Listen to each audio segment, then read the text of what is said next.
Kabiguan, hindi pagtupad sa pangako o sa pangarap, disappointment, isa yan sa mga bagay na madalas nating naiisip pag dumarating yung ganitong panahon, yung tatawid tayo sa bagong taon. Pero hindi naman kasi natin may iwasan yun eh. Kasi syempre kada papasok ang bagong taon, lagi tayong nagsiset ng something. Lagi tayong nagsiset ng goals. Para sa susunod na taon, meron tayong target, meron tayong mission. Kahit yung simpleng magda-diet na ako ngayong bagong taon, paliliitin ko yung bewang ko ngayong bagong taon, mag-e-exercise ako ngayong bagong taon. O yung simpleng madalas na akong ngingiti ngayong bagong taon. Mga goals yan, mga maliliit na mission, mga bagay na pwede nating targetin para meron tayong direksyon sa bagong taon. Maraming misyon ang natutupad, maraming misyon ang hindi natin natutupad. Gusto ko lang sabihin sa video na to na okay lang kung hindi mo na-reach yung target mo. Okay lang kung hindi mo nagawa yung mission mo. Okay lang kung hindi mo natungtungan yung level na gusto mong matungtungan ngayong 2025. Hindi mo kinasira yan bilang tao. Kumbaga, hindi bumaba yung pagkatao mo dahil lang sa hindi mo na-reach yung goal mo ngayong 2025. Dahil yung failure, yung kabiguan, yung hindi mo nagawa yung target mo, isa yun sa mga nagpapaalala sa atin na tao tayo. It makes us human. Yun naman talaga yung landas ng isang tao, di ba? Na parang gusto mong sumubok ng bago, dalawa pwede mangyari dyan, magsasucceed ka o hindi. Pagka nag-succeed ka, maganda kasi parang umangat ka. Pagka hindi ka nag-succeed, wag mong isipin na bumagsak ka. Ang isipin mo, meron ka pang chance ulit para ma-reach yung goal mo. Para marating yung gusto mong marating. And ang dami mong learnings dahil dun sa hindi mo pag-reach dun sa target mo. Ang dami mong natutunan dun. Yung mga natutunan mo dun ay hindi matututunan ng mga tao na one shot lang o one take lang nagawa na nila agad. Hindi nila matututunan kung ano yung natutunan mo. And dun sa part na yun, lamang ka sa kanila. Kasi meron kang learnings. Sila, merong achievements, pero ikaw, may na-achieve ka rin. Yun ay yung learnings. May natutuwang ka. Meron kang story to tell. Di ba? Hindi man siya success story, pero it's a learning story. Di ba? And kung ikaw ay palaging, minivan guys oh. Yan, minivan yan guys. Kung ikaw ay palaging nanonood sa mga video ko, lalo kung inabutan mo yung mga huling upload ko noong 2024, meron akong in-announce na ngayong 2025 ay meron tayong mission. At yun ay ang makapagpabigay ng 2 minivan ngayong 2025. Hello po. Hello po. Shoutout po kayo, sir. And hindi ko lang yun isang beses sinabi sa mga video ko. May mga pagkakataon na ilang ulit ko yung pinaulit-ulit no, sa mga video ko. Sinisingit ko sa mga video ko, ina-announce ko talaga yan. And sad to say, ay hindi natin yun na-reach. Hindi tayo umabot ng 600,000 subscribers sa YouTube. At hindi rin natin naabot ang 1 million followers sa Facebook. Anong masasabi nyo sa ganun? Naging failure ba ako? Bumaba ba yung level ng pagiging tao ko? Bumaba ba yung level ng pagiging content creator ko? Dahil meron akong target o meron akong mission na hindi ko naabot? Feeling ko hindi naman. During the process, ang dami kong natutunan. Di ba? Gaya ng sinabi ko kanina, kung nagawa ko yun ng one take, may achievement ako. Siyempre may learnings ako. Pero hindi katulad ng learnings na meron ako ngayon. Baka mapaniwala ko yung sarili ko na kaya lahat ng bagay ng isang take lang. Baka maging disadvantage pa yun sa part ko na masyadong tumaas ang expectations ko sa buhay na parang kaya naman yan.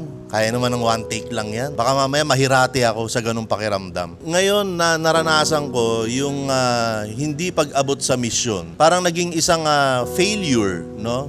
Masakit man pakinggan pero kasi syempre pagka nag-fail ka, may failure. Ngayon, na naranasan ko yun, ngayon na nararamdaman ko yan, na hindi ko naabot yung mission ngayong 2025. Normal na ma-disappoint ako sa sarili ko dahil parang ano yung kulang, ano yung dapat na ginawa ko pa, ano yung dapat na mas pinagtuunan ko ng pansin para sana na-reach ko yung goal o yung target ngayong 2025. Diba? Parang ngayon, mas naniniwala ako na maraming pagkakataon, maraming chance sa buhay, marami tayong oras, may buhay pa tayo para sumubok ng sumubok ng sumubok. Hindi mo dapat i-take yun na parang hanggang dito na lang ako, hanggang dito lang yung kaya ko. Hindi ganun. Yung New Year, guys, para siyang para siyang dapit hapon, parang ganun. Parang may patapos na araw, pero hindi ibig sabihin nun tapos na. Ang ibig sabihin nun, meron pang bukas. So, hanggat may bukas, hanggat may dapit hapon, di ba? Hanggat may takip silim,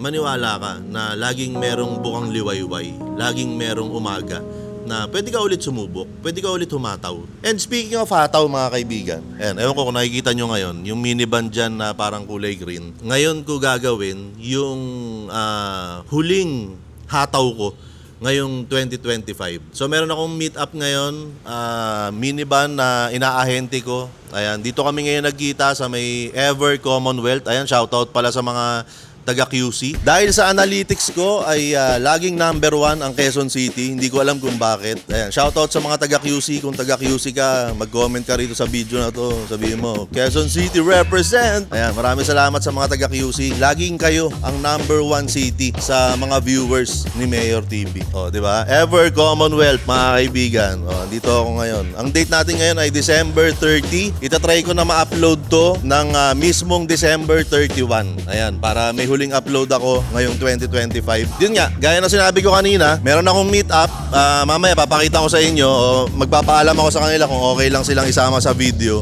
So meron akong meet up ngayon, minivan DA17V from Cainta, Rizal. Bibilhin siya ng isang taga Bulacan. Tingnan natin kung papayag sila. Tingnan natin. Ikutan muna natin, sir, bago natin i-test drive. Sariwa pa nung parang di nauupuan to, mama. Kaya nga, sabi ko nga sa'yo. Hindi ako masyado nagamit. Madalas kasi kami, dalawa lang kami asawa ko tapos yung anak namin, yung maliit lang, so nandyan. And speaking of chances, no, hindi ko rin alam kung ano mangyayari sa meetup na to, kung magtatagumpay ba, kung magkakaroon ba ng benta o hindi. So, alamin natin. Tingnan natin, guys. Mabilis mag-react, tapos yun nga, pag mag-uwis ka, mabilis din. So, nandyan. Pero mamaya i-reset ko kasi Google account ko yung nandito. Okay. Tapos may SIM card na rin to, so tatanggalin ko na lang kasi nakakonect yan. Palitan nyo na lang ng GOMO yung gamit namin. So yung nito, mas mabilis din, diretso na yung internet dyan. Hindi na kailangan i-connect. Ma'am, okay lang nagbibideo ako, ha? Yes, sige po. Sir, okay lang po, nagbibideo po ako. Okay lang po kayo makita. Okay, guys, so ito yung DA17V. Inaahente natin ang huling bira natin ngayong 2025. Ayan, DA17V 4x2 automatic, straight-matic, mga kaibigan. Ayan, merong side awning, may roof rack carrier. Tapos lifted to ng 2-inch lift yata ito. Tingin ko 2-inch lift. Tapos bago pa yung yung gomo, kitang-kita, oh. Diba? Bagong-bago pa. Tapos merong bull bar. Ayan, DA17V. Parang army green, common na kulay yan sa mga DA17V. Tapos yung kinukwento ni ma'am dun sa loob, kinukwento niya na pina-upgrade niya, no, yung head unit. Very responsive yung head unit. Hindi tulad ng mga ibang head unit sa mga minivan na nakikita natin. Actually, kahit yung kay Bukbok, medyo mabagal siya mag-react. Pero ito, very responsive. Ang bilis mag-react, no, nung head unit nila. Sa likod, ito guys, nakikita natin, meron tayong compartment seat dito. Gaya na sinabi ko rin sa mga nakaraang video, hindi lahat talaga ng minivan na pinapabenta sa akin ay tinatanggap ko. So itong minivan na to, alam ko na-acquire to ngayong taon lang din, June. So bagong build to, maayos ang papel, kompleto ang papel. First owner sila, ma'am. So kung tutuloy si sir na buyer natin from Bulacan, napakaswerte nila dito sa unit na to. Okay, fresh na fresh to. Upgraded pa. Ayan, kadalasan ng ganito, pagkatapos ng walk around, pagkatapos ng konting kwentuhan tungkol doon sa unit, ay i-test drive na itong minivan natin. Seatbelt ako, ha. Sir, huwag mong kalimutan, hindi clutch yun, ha. Opo. Dyan, pwedeng mikot dyan.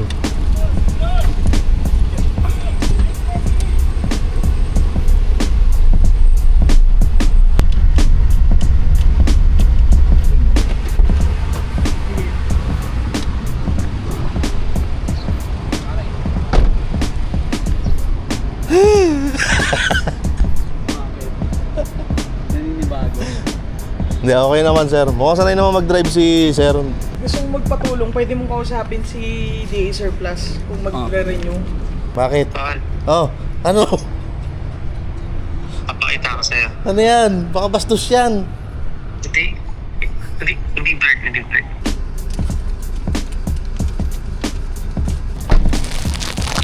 Alam nyo na, pa-thank you ni Mayor TV. Ma'am, dahil ikaw ang magpapaalam sa minivan, pili ka ng isa kung ano gusto Isa mo. lang, dalawa na! Isa lang! So ito sir, ito sa inyo naman to. Ayan, pa-thank you ko lang po yan. Ayan, anong nararamdaman mo ngayon sir? Masaya ka ba ngayon sir? Hindi na nga nawawala. Kayo na pala eh. Pag anong yung nakita kita rin, nakangiti na eh. Ayan, congrats sir. Sir, maraming salamat sa pagtitiwala mo sir ha. Maraming salamat. Ma'am, maraming salamat ha. Ayo. Thank you po. Happy New Year po. Ba't parang naiiyak ka? Hindi. Ha? Parang naiiyak ka eh. Project ko eh. Masaya ka naman na siyempre mas ma-maximize siya ngayon. Oo. Kasi pinapanghatid lang namin talaga ng malapit lang eh. So might as well dun sa talagang may utilize siya. And pagkatapos noon ay nagpaalamanan na. At ngayon nga ay nandito na ako. Somewhere pa rin sa QC. Nandito ako sa may area ng Net25. Yan, Net25 guys. Okay, so andito ako ngayon para iparealize din sa ating lahat.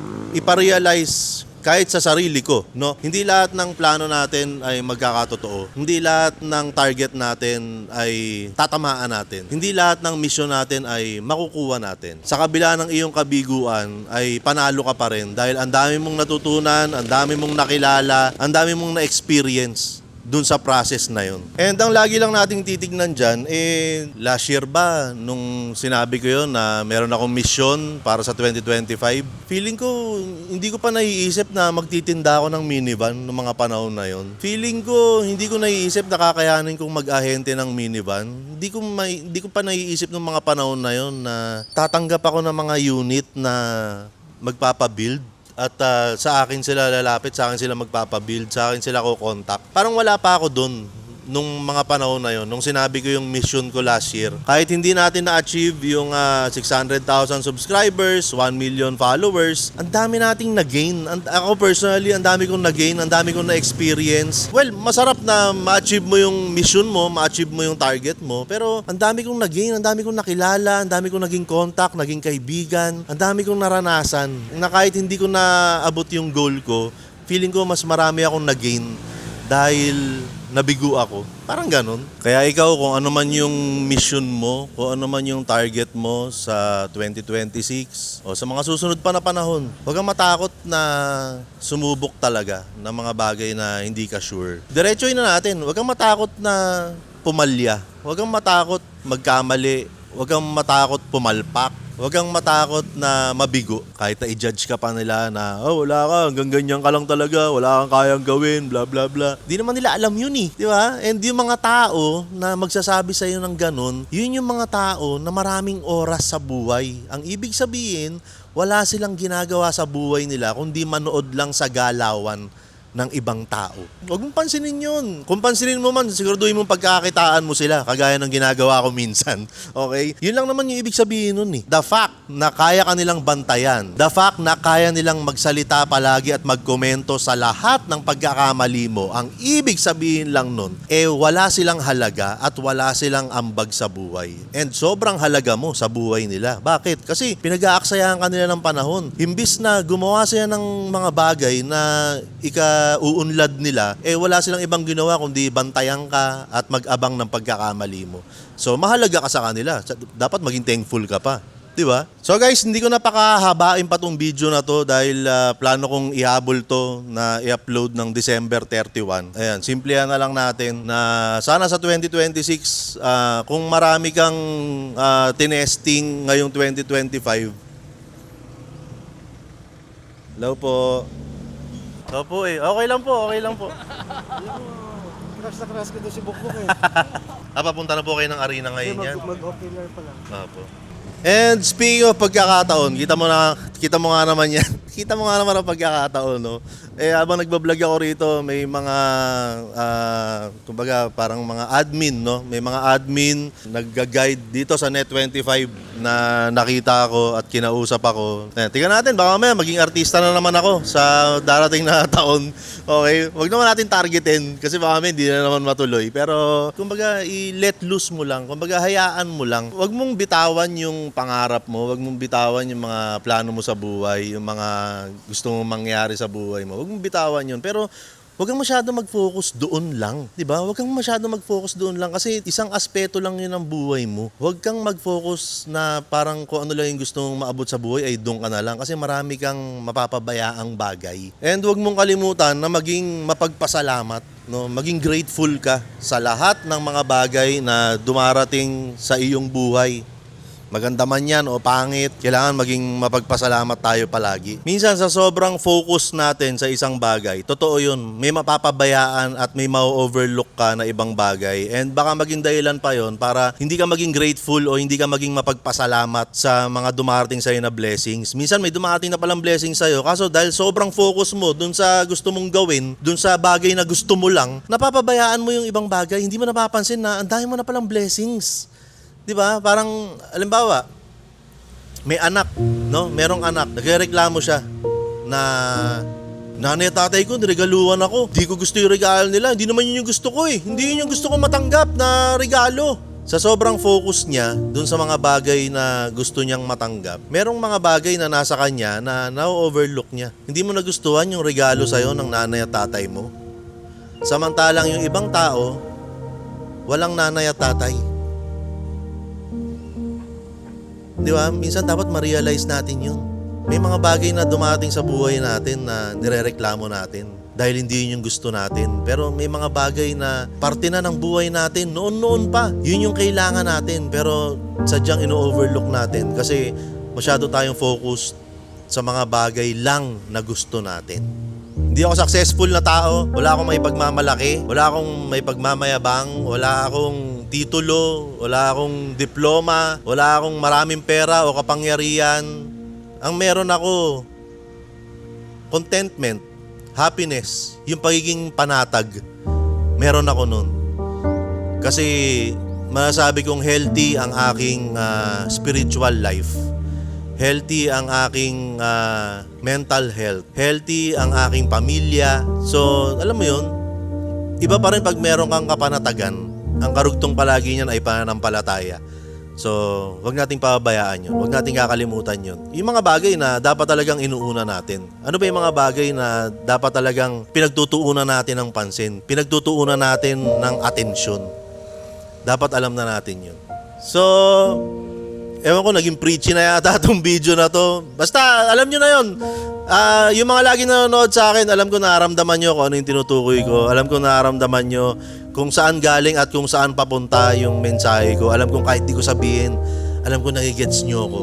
Okay? Alam ko yun. Nararamdaman ko yun. Hindi man natin naaabot ang 1 million followers sa Facebook at ang 600,000 subscribers sa YouTube ngayong 2025, ay gusto kong i-announce sa inyo na itutuloy ko pa rin yun. So, alin man doon ang mauna, ay mamimigay ako ng minivan. Alin man doon ang mauna, maabot yung 600,000 subscribers sa YouTube o 1 million followers sa Facebook, alin man doon ang mauna ay mamimigay ako ng isang minivan. So, yun naman yung target natin ngayong 2026. Okay? Pero again, kagaya na sinabi ko kanina, hindi lang tayo doon magfo-focus. Kumbaga ako, hindi ako magfo-focus sa pagpaparami lang ng followers, pagpaparami lang ng subscribers. Hindi yun. So magfo-focus pa rin ako sa ibang bagay, sa mga responsibilidad sa buhay, sa mga bagay na importante sa buhay ko. Enjoyin ko pa rin ang buhay habang nag-share pa rin ng mga kwento sa inyo. Pumalpak ka man, sumablay ka man, madisappoint man ikaw at yung mga tao sa paligid mo, mabigo ka man. Ako, naniniwala ako na kung ano man yung gusto mong marating, kung ano man yung gusto mong gawin, kung ano man ang gusto mong maabot, ay maaabot mo yan. Maaring hindi pa ngayon, maaring hindi pa bukas, maaring mahirapan ka palalo, pero naniniwala ako, maaabot mo yun. Okay? So kung umabot ka rin sa part na to, mahal kita, Happy New Year sa'yo, at mas marami pa sanang blessings ang pumasok sa ating lahat sa 2026. Okay? So, Happy New Year and I love you all. Salamat sa pagsuporta ninyo. Na-appreciate ko kayong lahat. At ito na ang huling video ni Mayor TV ngayong 2025. Again, maraming salamat sa inyo.